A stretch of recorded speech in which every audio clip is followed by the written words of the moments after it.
یہ زندگی ہے اور زندگی کے سفر میں کئی بار ہمارے سامنے ایسے موقع آتے ہیں جب ہم کسی کام کو پورا کرنے کے لیے پوری کوشش کرتے ہیں اور پوری کوشش کرنے کے باوجود بھی بار بار اس کام میں رکاوٹیں آتی ہیں۔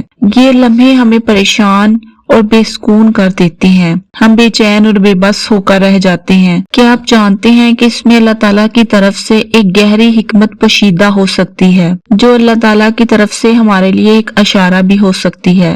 جب ہم کسی کام کو پورے دل و جان سے کرتے ہیں یا پورے دل و جان سے کرنے کا ارادہ کرتے ہیں اور ہم اس کام کو پورا کرنے کے لیے اپنے تمام تر وسائل بھی استعمال کر لیتے ہیں، مگر پھر بھی وہ کام ہمارا مکمل نہیں ہو پاتا، وہ کام ہمارا پایا تکمیل کو نہیں پہنچتا، تو پھر آپ کو غور و فکر کرنے کی ضرورت ہے کہ آخر ایسا کیا ہے کہ میرا کام مکمل کیوں نہیں ہو رہا، اس کام کو مکمل کرنے میں بار بار رکاوٹیں کیوں آ رہی ہیں۔ یہ رکاوٹیں محض اتفاق نہیں ہو سکتی، ہو سکتا ہے کہ اللہ تعالیٰ ہمیں اس سے روک کر کسی بڑے نقصان سے بچانا چاہتا ہو سکتا ہے یہ کام ہمارے لیے بہتر نہ ہو یا ہماری زندگی کے کسی اور راستے کی طرف رہنمائی کرتا ہو جو راستہ ہمارے لیے بہتر ہو۔ اسی طرح سے قرآن مجید میں اللہ تعالیٰ نے سورۃ البقرہ میں ارشاد فرمایا، ہو سکتا ہے کہ تم کسی چیز کو ناپسند کرو اور وہ تمہارے لیے بہتر اور ہو سکتا ہے کہ تم کسی چیز کو پسند کرو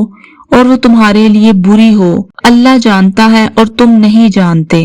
ہماری سمجھ بہت چھوٹی ہے، بہت محدود ہے، مگر اللہ کی حکمت تو لامحدود ہے۔ بار بار کئی رکاوٹیں ہمارے راستے میں آتی ہیں تو ہمیں یہ سبق سکھاتی ہیں کہ ہم اپنے ارادے کو اب اللہ کے حکم کے مطابق کر لیں۔ ان رکاوٹوں کے دوران ہمیں کچھ چیزوں پر غور و فکر کرنی چاہیے۔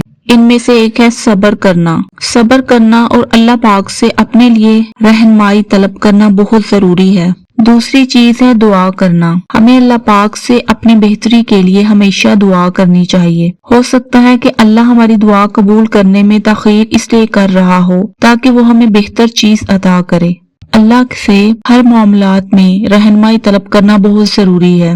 تیسری چیز ہے اپنا جائزہ لینا، اپنے ارادوں اور نیتوں کا جائزہ لینا کہ کیا ہمارے ارادے نیک ہیں، ہماری نیت نیک ہے، جائز ہے، کہیں ہماری خواہشات ناجائز تو نہیں، جس کو ہم حاصل کرنا چاہتے ہیں کہیں وہ ہمارے انا کے تابع تو نہیں، کہیں ہم گناہوں کی پیروی تو نہیں کر رہے۔ اس کے بعد ہے استخارہ کرنا۔